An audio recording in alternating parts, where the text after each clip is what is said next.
Hər vaxtınız xeyir olsun. Bugün sizlər üçün inklüziv təhsillə bağlı yeni bir sualın izahını verəcəm. Test toplumumuzdan olacaq bu izahımız. Deməli, izahda qeyd edilir ki, testdə daha doğrusu, inklüziv təhsillə bağlı uyğunsuz variantı göstərir.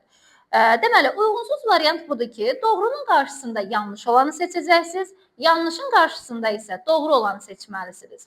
Birincidə deyir ki, sizin uşaqlar təhsildən kənar qalır, diskriminasiya doğrudur.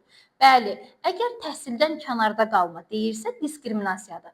Amma bir şey yanlışdır, çünki doğrunun qarşısında doğru yazılmamalıydı. Bizə nə deyildi? Uyğunsuzluğu tapın. Yəni bu doğrudursa, onun qarşısında yanlış yazılmalıdır. Burada isə doğru yazıldığı üçün bu variantı götürmürük. 2-yə baxaq.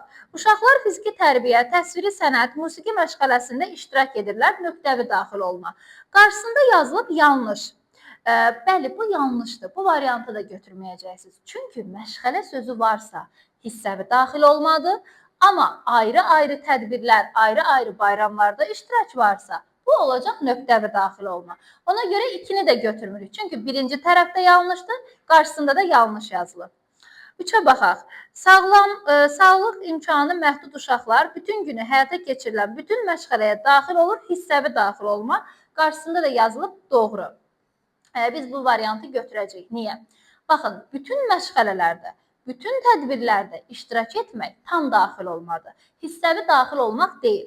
Yəni, bunun qarşısında yanlış yazılmalıydı. Amma doğru yazılır. Bu olacaq uyğunsuz variant. Çünki bizə də dedi ki, uyğunsuz variantı tapın. Yəni, burada 3-ü götürürük, 4-ə baxaq. Sizin uşaqlar ya xüsusi məktəblərdə oxuyur, ya da evdə təhsilə cəlb olunur, seqreqrasiya. Qarşısında yazılıb yanlış, amma əslində doğrudur. Deməli, bu variantı da götürəcəyik, çünki uyğunsuzdur. Yəni, seqreqrasiya, bəli, xüsusi müəssisələrdə, evdə təhsil demək, yəni uşaqlar təhsil alırsa, bu seqreqrasiya sayılır. Amma bunun qarşısında yanlış yazıldığı üçün biz bunu götürəcəyik uyğunsuz variant olaraq. Yəni, 3-dən 4-dür. 5-ə baxaq. Sağlamlıq imkanı məhdud uşaqlar ayrı-ayrı tədbirlərdə iştirak edirlər, inteqrasiya. Bu yanlışdır, bu nöqtəvi daxil olmalıdır.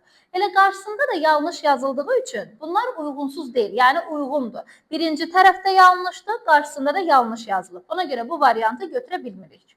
6-ya baxaq. Sizin uşaqlar ümumi təhsil məktəblərində tipik uşaqlarla birlikdə, lakin ayrı-ayrı siniflərdə xüsusi proqram əsasında oxuyur, inteqrasiya.